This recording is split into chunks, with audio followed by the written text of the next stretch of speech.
Arkadike nturi kulkulessa male walinyatumi akalman binensa ada bifakomon digni wal fakatu barama tajede lammi nyatu. The revolution will not be televised.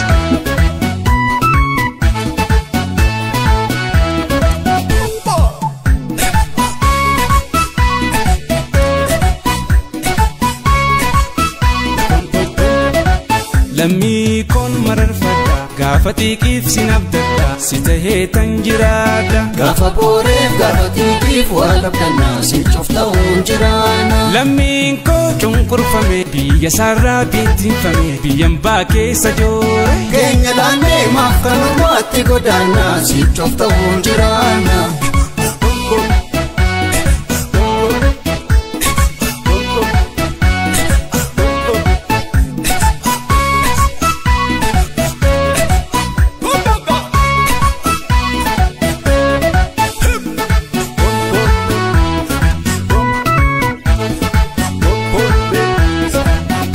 Kamni kenya kalesa Yalami kohoy Arras jira barnu kesa Yakomo kohoy Nu callif nanis nun tifne Yalami kohoy Maafin balleessi nu digne Yakomo kohoy Waan keessa keenyatti siyaadne Yalami kohoy Mee eenyutti mana baafne Yakomo kohoy Yoo dubbannees mi jabaatti Yalami kohoy Dhumna xiqqaama guddaatti Yakomo kohoy Beekaa keenyaas dhabne meeqaa Yalami kohoy Sooba nu dhaale nu laaqaa Yakomo kohoy Toftaan gidduu keenya seenaa Yalami kohoy Walitti nu godhan diinaa Yakomo kohoy Isfaa'idaaf walin laannu Yalami kohoy Dabarsiinee alagaa fi Yakomo kohoy Kamtu kamii ka wal nyaannu Yalami kohoy Meesinitti haa ta'uu gaafii Yakomo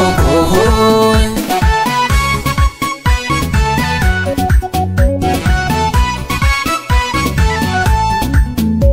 Kaan amantiin, kaan aadaadhaan, kaan dammoo lafaan gargar nu fageessanii wal dagachiisanii jiran. Lammiittiin qabsaa'u innan keenyaa kun raajaa wal gorfannee si gandeenye jirra jireenya burjaaja. Nuyi waliif gaachana taane bakka jirru wal barbaanne yoo nu wal qoodiinsa dhiifne hin jiru wanti milkoofne. Boquu cabnee haga yoomi jiraannaa lammii gamnoomi baay'inni keenya firiinsa maaf gabrummaaf nu hiriirsa.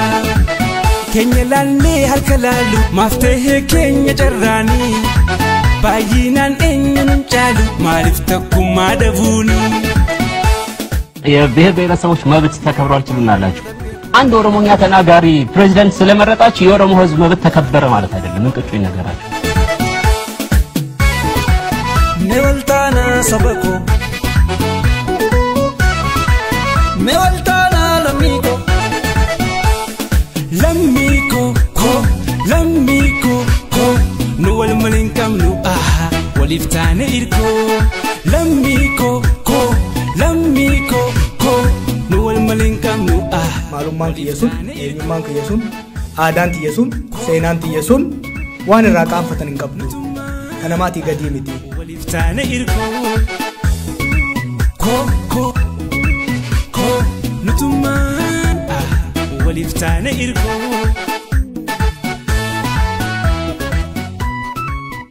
Development is not only physical development. It's not only building.